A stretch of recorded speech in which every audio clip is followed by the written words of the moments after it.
Day off ko today. So ngayon, lumabas ako kasi wala akong malamon sa bahay eh. Tapos kagigising ko lang. O di ba? Hindi na ako nagpalit ng damit. Lumabas ako na nakaganito lang. Pasaway. Saway.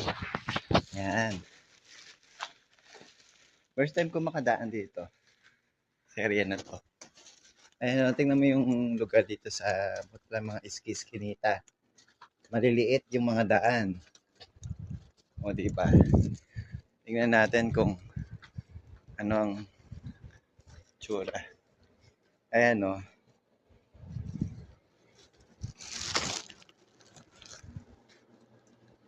O di ba?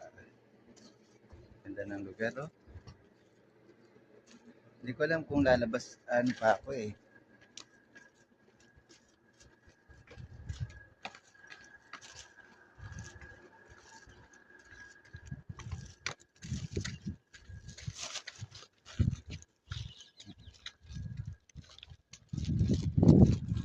Ganda ko naman dito. Parang kinis-kinis ko naman dito sa ano na to. Diba? Look at this. Wow.